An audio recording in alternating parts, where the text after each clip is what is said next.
Hi students, easy അക്കൗണ്ടിങ്ങിന്റെ മറ്റൊരു ക്ലാസ്സിലേക്ക് സ്വാഗതം. ആദ്യമായിട്ടാണ് നിങ്ങൾ ഈ വീഡിയോ കാണുന്നതെങ്കിൽ ഈ ചാനൽ സബ്സ്ക്രൈബ് ചെയ്ത് താഴെ കാണുന്ന ബെൽ ഐക്കൺ ക്ലിക്ക് ചെയ്യാൻ മറക്കരുത്.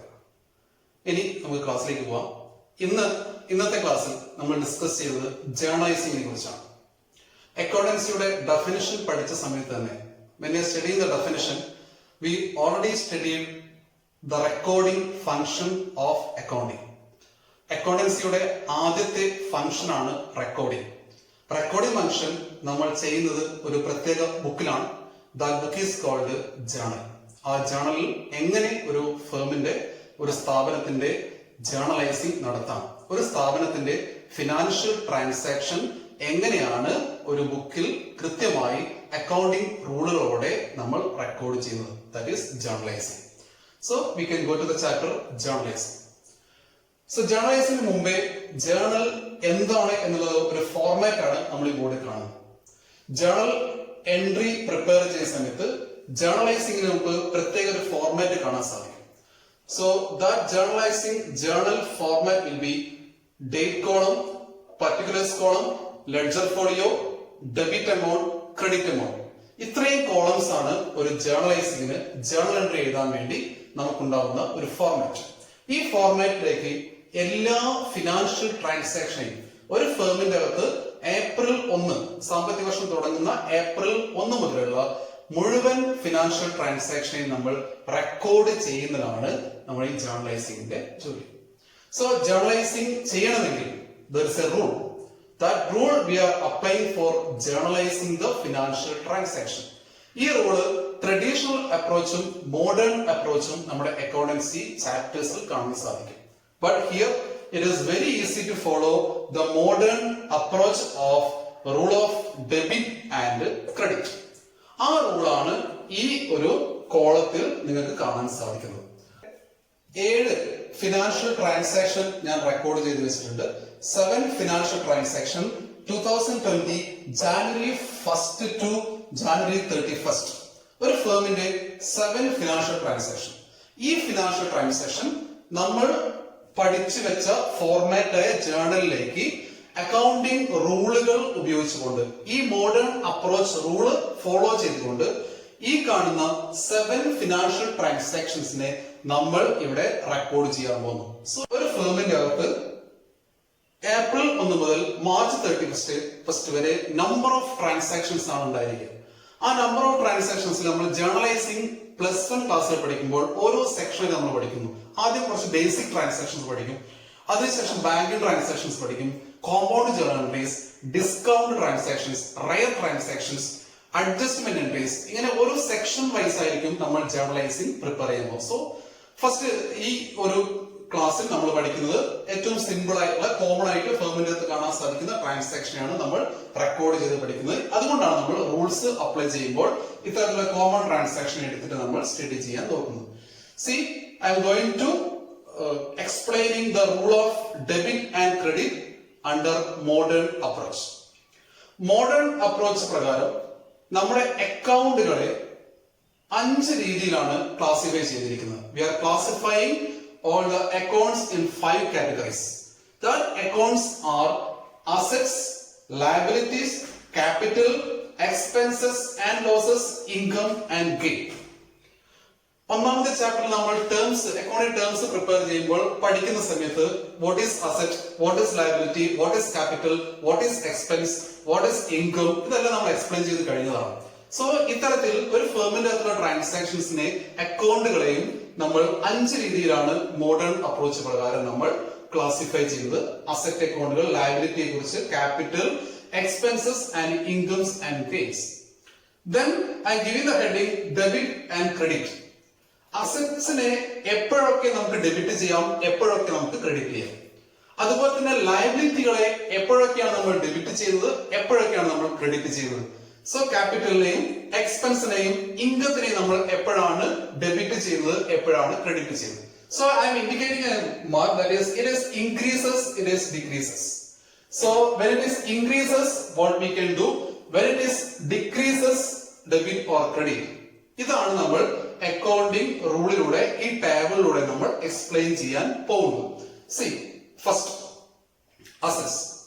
അസറ്റ്സിനെ നമ്മൾ ഡെബിറ്റ് ചെയ്യുന്നത്, ജേർണലൈസ് ചെയ്യുമ്പോൾ ഡെബിറ്റ് ചെയ്യുന്നത് when the assets increases.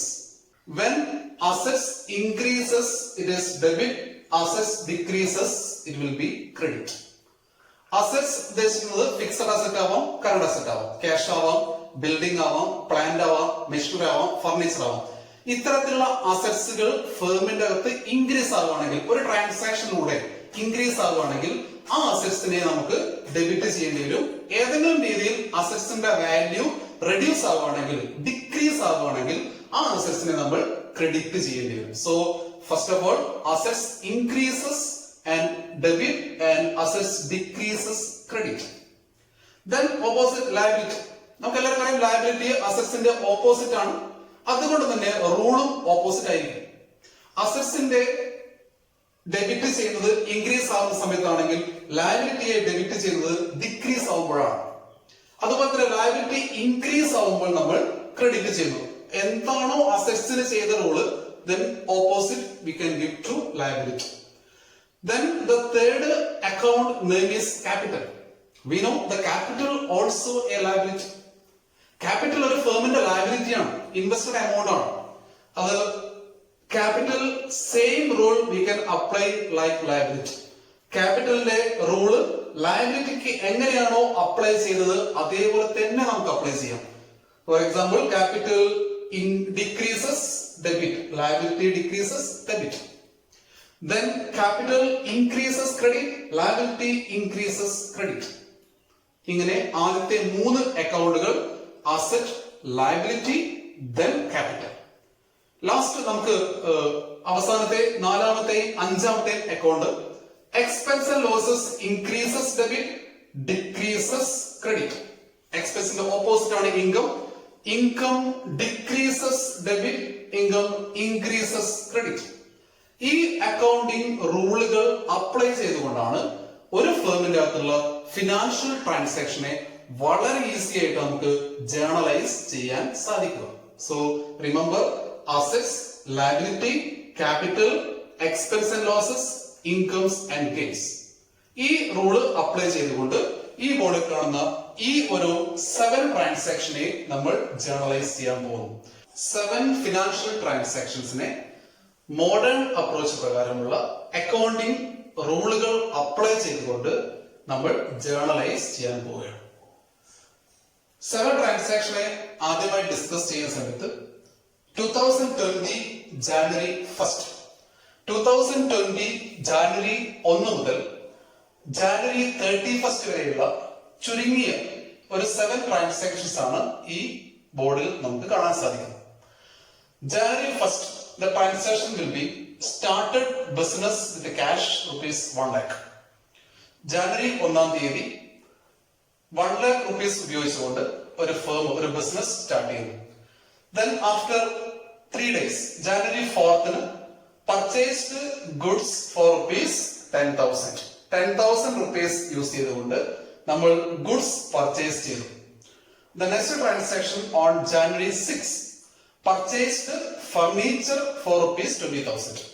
നമ്മുടെ കയ്യിലുള്ള ക്യാഷ് ഉപയോഗിച്ചുകൊണ്ട് ഫർണിച്ചർ പർച്ചേസ് ചെയ്തു 20,000 rupees.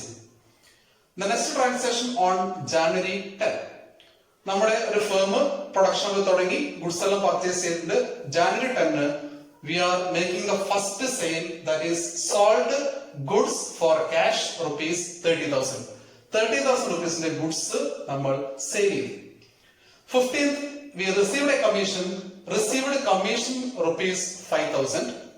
20 we paid a wages, paid wages ₹1,000, and the closing date 31st March paid salary ₹10,000.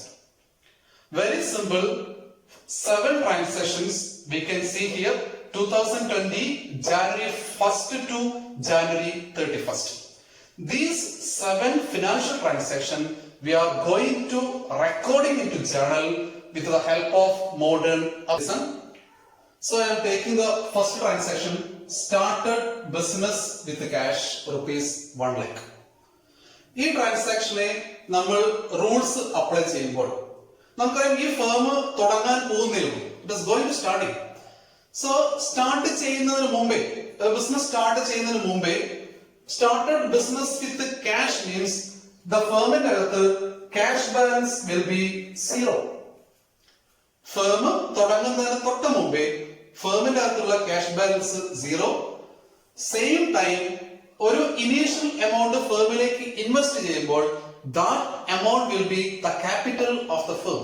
So this transaction's explanation is when we are investing money to the firm, it is coming in the form of cash and also it is the capital of the firm.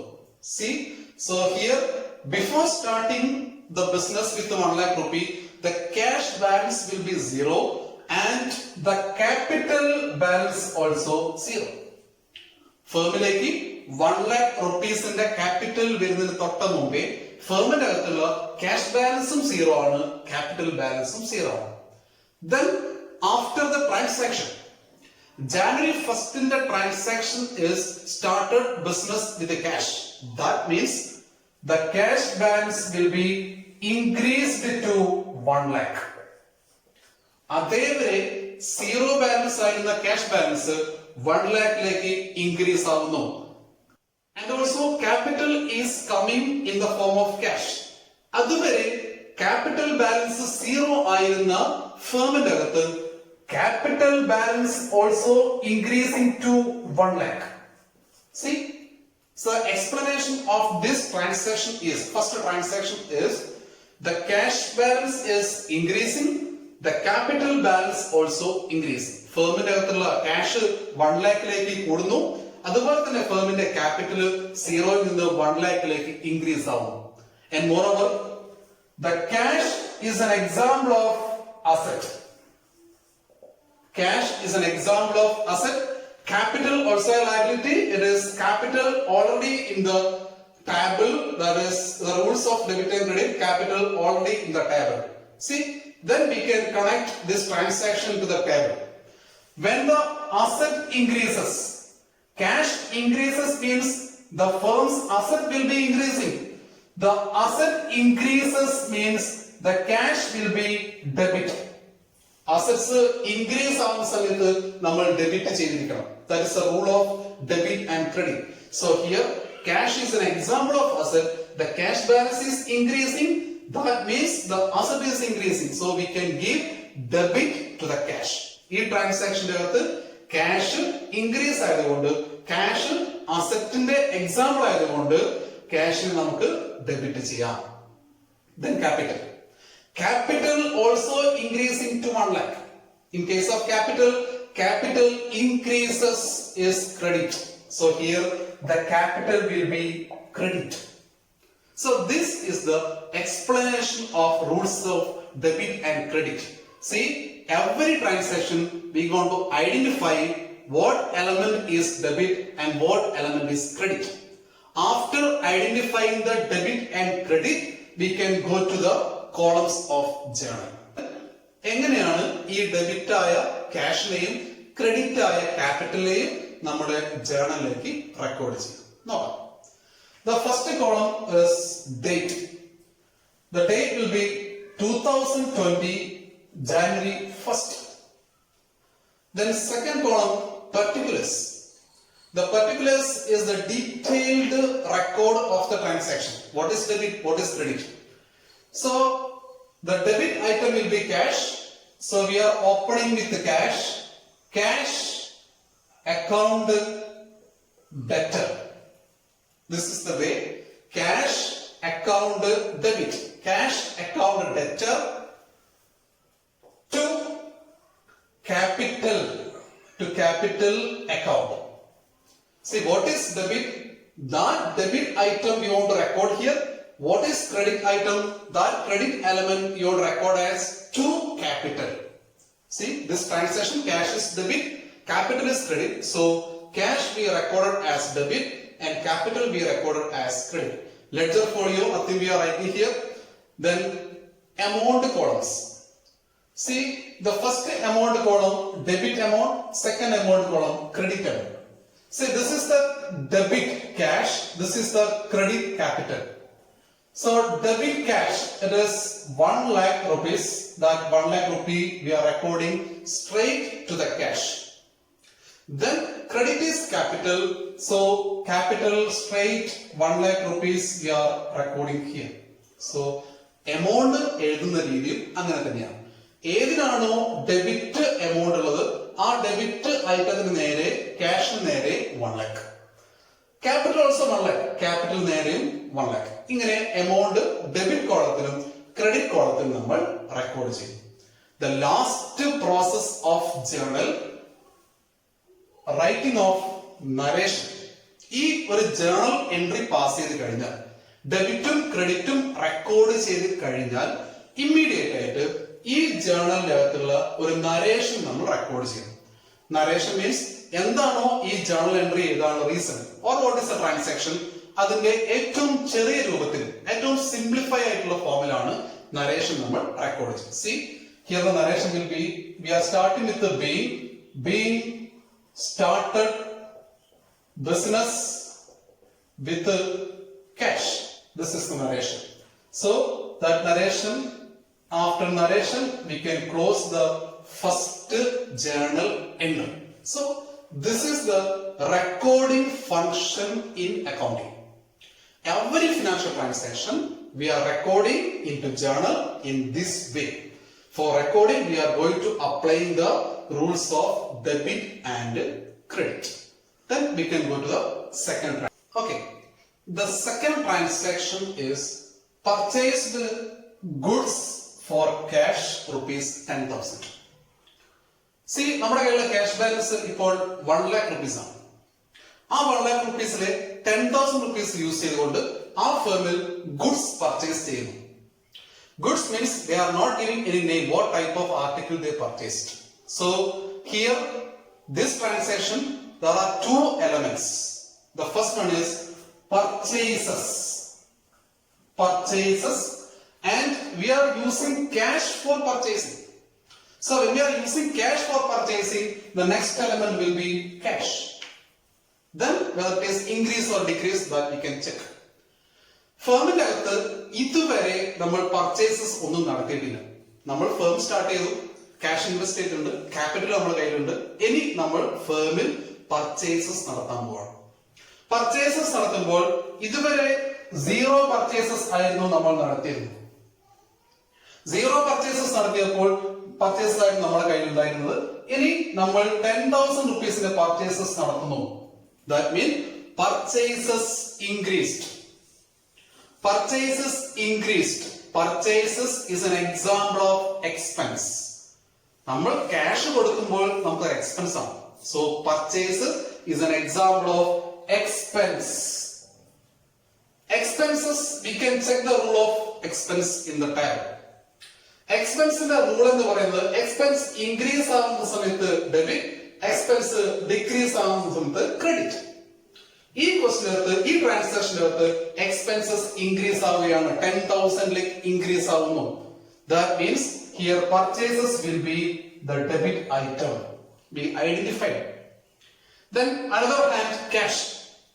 Purchase ചെയ്യുമ്പോൾ, cash purchase ചെയ്യുമ്പോൾ നമ്മുടെ കയ്യിലുള്ള cash എടുത്തിട്ട് നമ്മൾ അങ്ങോട്ട് കൊടുക്കുന്നു, cash outflow. That means cash balance will be decreasing. Cash കുറയുന്നു. Cash is an example of asset. നമ്മളിപ്പം പറഞ്ഞല്ലോ cash is an example of asset. Asset decrease ആവുന്ന സമയത്ത് നമ്മൾ ക്രെഡിറ്റ് ചെയ്യണം. We studied asset increases debit, decreases credit. So asset ഇവിടെ decrease ആയതാണ്, cash decrease ആയതാണ്. So it will be credit. അതുകൊണ്ട് തന്നെ ഈ എലമെന്റിനെ നമ്മൾ ഐഡന്റിഫൈ ചെയ്ത് കഴിഞ്ഞു. 2 കാര്യങ്ങളാണ് ഈ ട്രാൻസാക്ഷനകത്തുള്ളത്. ഒന്ന് പർച്ചേസസ്, രണ്ടാമത് ക്യാഷ്. പർച്ചേസസ് ഇൻക്രീസ് ആയി, അതുകൊണ്ട് നമുക്ക് ഡെബിറ്റ് ചെയ്യാം. ക്യാഷ് ഡിക്രീസ് ആയി, അതുകൊണ്ട് നമുക്ക് ക്രെഡിറ്റ് ചെയ്യാം. ഇനി ഈ ഡെബിറ്റിനെയും ക്രെഡിറ്റിനെയും എങ്ങനെ നമുക്ക് ജേർണലൈസ് ചെയ്യാം? First of all the date January 4. Cash account debtor എന്ന് എഴുതിയ പോലെ ഇവിടെ നമ്മൾ എഴുതേണ്ടത് പർച്ചേസിനെയാണ്. ഒരു മാറ്റമില്ല. Purchases account debtor, purchases account debtor എല്ലാം സെയിം ആണ്.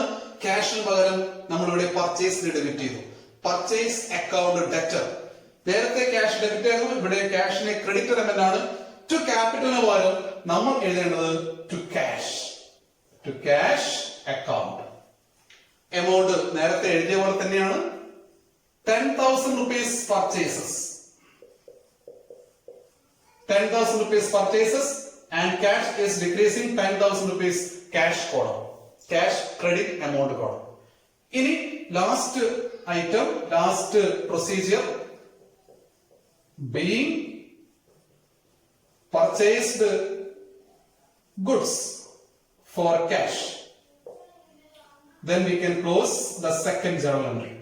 Second transaction നമ്മൾ journalize ചെയ്ത് കഴിഞ്ഞു. ഇനി നമുക്ക് third transaction പോവാം. Purchased furniture for rupees 20,000. Purchased furniture for rupees 20,000. ഈ രണ്ട് ട്രാൻസാക്ഷൻ തമ്മിലുള്ള വ്യത്യാസം, രണ്ട് പർച്ചേസ് ആണ്. പക്ഷേ ഇവിടെ പർച്ചേസ്ഡ് ഗുഡ്സ് എന്ന് പറഞ്ഞിരിക്കുന്നത്. That means there is no specified name. പക്ഷെ ഇവിടെ പറഞ്ഞിരിക്കുന്നത് പർച്ചേസ്ഡ് ഫർണിച്ചർ എന്നാണ്. എന്ന് പറഞ്ഞാൽ ഇവിടെ കൃത്യമായ ഒരു ഐറ്റത്തിനെ കോൺസെൻട്രേറ്റ് ചെയ്യുന്നു. ഫർണിച്ചർ എന്ന് പറയുന്ന ഒരു അസറ്റിനെ തന്നെയാണ് പർച്ചേസ് ചെയ്തിരിക്കുന്നത്. ഗുഡ്സിനെ പർച്ചേസ് ചെയ്യുമ്പോൾ അവിടെ നോർമൽ പർച്ചേസസ് മാത്രമേ നടക്കുന്നുള്ളൂ. ഇവിടെ പറഞ്ഞിരിക്കുന്നത് കൃത്യമായി ഒരു അസറ്റിനെ, ഫർണിച്ചറിനെ നമ്മൾ പർച്ചേസ് ചെയ്യുന്നു വിത്ത് ക്യാഷ്. അപ്പൊ രണ്ട് എലമെന്റുകൾ അവിടെ ഉള്ളത്, ഫർണിച്ചർ ആൻഡ് ക്യാഷ്. ഫർണിച്ചർ ക്യാഷുമാണ് ഇവിടെയുള്ള രണ്ട് എലമെന്റുകൾ.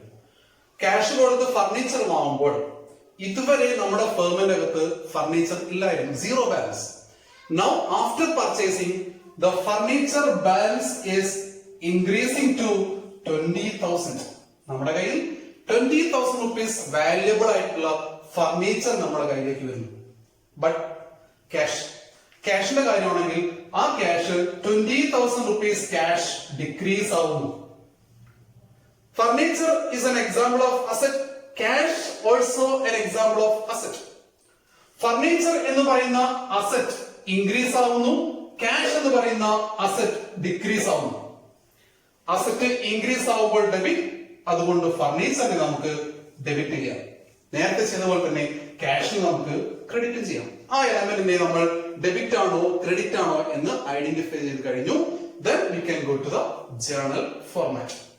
First of this furniture debit ആയതുകൊണ്ട് furniture account debtor to cash account. നേരത്തെ എഴുതിയ പോലെ amount purchased furniture 20,000 and cash 20,000. Being purchased furniture, we can close third journal. Then next transaction, sold goods for cash rupees 30,000. Very important transaction. Firm start ചെയ്തത് ജാനുവരി 1 ആണ്. Goods purchase ചെയ്തു, furniture purchase ചെയ്തു. നമ്മുടെ ആദ്യത്തെ sales നടക്കുന്നത് January 10 January 10 sold goods for cash rupees 30,000. സെയിൽസിലൂടെ നമ്മുടെ ഫേമിലേക്ക് 30,000 rupees cash വന്നു എന്നാണ് ഈ ട്രാൻസാക്ഷന്റെ meaning. Then we can check the element of debit and credit. രണ്ട് കാര്യങ്ങളാണ് ഇവിടെയുള്ളത്. One is sales, another one is cash. ഒരു ഫേമിന്റെ അകത്ത് സെയിൽസ് സംഭവിക്കുമ്പോൾ ക്യാഷ് സെയിൽസ് ആണെങ്കിൽ ക്യാഷ് ഓട്ടോമാറ്റിക്കലി ഫേമിന്റെ അകത്തേക്ക് വരും. ഈ ഫേമിൽ ഇതുവരെ നമ്മൾ സെയിൽസ് നടത്തിയിട്ടില്ല, ആദ്യമായിട്ട് സെയിൽസ് നടത്തുന്നു. That means sales increased and also cash increased. Sales is an example of income. Cash is an example of asset. Income increased. Sales increased. We can check the rule. Income increased. It will be credit. That means sales credit. Asset increased. Debit. That means cash will be debit. അങ്ങനെ ഡെബിറ്റും ക്രെഡിറ്റും identify ചെയ്യുന്നു. നേരെ ജേണലിലേക്ക് പോകുന്നു. Date 10. Debit cash ആണ്. Cash account debtor to sales account. Amount 30,000 and 30,000. Narration being sold goods for cash. നേരെ ആ journal entry നമുക്ക് close ചെയ്യാം. ഇനി അടുത്ത ട്രാൻസാക്ഷൻ പോവാം. Received commission ₹5,000. Received commission ₹5,000. We can check the element of debit and credit. When we are receiving commission, രണ്ട് കാര്യങ്ങളാണ് ഉള്ളത്. ഒന്ന്, ക്യാഷ് നമ്മുടെ ഫേമിലേക്ക് വരും. കമ്മീഷൻ റിസീവ് ചെയ്തത് ക്യാഷ് നമ്മുടെ ഫേമിലേക്ക് വരുന്നു. കൂടാതെ മറ്റൊരു ഇൻകം ആയ കമ്മീഷൻ നമ്മുടെ ഫേമിലേക്ക് വരുന്നു. നമുക്കൊരു പുതിയ ഇൻകം ഉണ്ടാവുന്നു. Commission received is an example of income. Cash is an example of asset. നമുക്ക് അതിന്റെ ഇൻക്രീസും ഡിക്രീസും നോക്കാം. കമ്മീഷൻ റിസീവ് ചെയ്യുമ്പോൾ നമ്മുടെ കയ്യിലുള്ള ക്യാഷ് ബാലൻസ് ഇൻക്രീസ് ആവുന്നു. Commission received 5,000. That means cash 5,000 increased. Moreover, ഒരു income also coming to the firm. മറ്റൊരു income കൂടി നമ്മുടെ ഫേമിലേക്ക് വരുന്നു. That rule is commission increased, income increased, it will be credit. Commission നമ്മൾ ക്രെഡിറ്റ് ചെയ്യേണ്ടി വരും. Asset increased, cash increased, asset increased, ക്യാഷിനെ നമ്മൾ debit ചെയ്യേണ്ടി വരും. ഡെബിറ്റ് എലമെന്റും ക്രെഡിറ്റ് എലമെന്റും ഐഡന്റിഫൈ ചെയ്യുന്നു. നേരെ ജേണലിലേക്ക് പോകുന്നു. Date 15th. Cash account debtor to commission account. Amount will be 5,000. Narration being commission received. Then we can close the journal. See, go to the 20th transaction. Wages paid. Paid wages for ₹1,000. Then we can check the rule of debit and credit. Wages paid രണ്ട് എലമെന്റുകളാണ് പ്രധാനമായിട്ടുള്ളത്. ഒന്ന് നമ്മുടെ wages, രണ്ടാമത്തത് cash. Wages is an example of expense. നമ്മൾ എംപ്ലോയീസിന് നമ്മൾ കൊടുക്കുന്ന വർക്കേഴ്സിന് കൊടുക്കുന്ന payment ആണ് വേജസ്. അതുകൊണ്ട് എക്സ്പെൻസസ് ആണ്. ഇതുവരെ നമ്മൾ വേജസ് ഒന്നും കൊടുക്കില്ല. First time we are paying on 20th January. Wages ഇതുവരെ കൊടുക്കാത്തത് കൊണ്ട് നമ്മുടെ എക്സ്പെൻസ് ഇൻക്രീസ് ആവുന്നു. We are paying ₹1,000. ₹1,000 expense, wages increased, and the cash decreased 1,000. നമ്മുടെ കയ്യിലുള്ള ക്യാഷ് എടുത്തിട്ടാണ് വേജസ് മീറ്റ് ചെയ്യുന്നത്. ക്യാഷ് ഡിക്രീസ് ആവുന്നു. വേജസ് എന്ന് പറയുന്ന എക്സ്പെൻസ് നമ്മുടെ ഫേമിലേക്ക് വരും. So always expense increased we are giving debit. Expense increased we are giving debit. So wages will be debit according to the rule. Cash is decreasing. Cash is an example of asset. Cash decrease ആവുന്ന സമയത്ത് credit ചെയ്യുന്നു. So cash is credit according to the rule. Then we can go to journalizing. Here the journal entry will be 20th.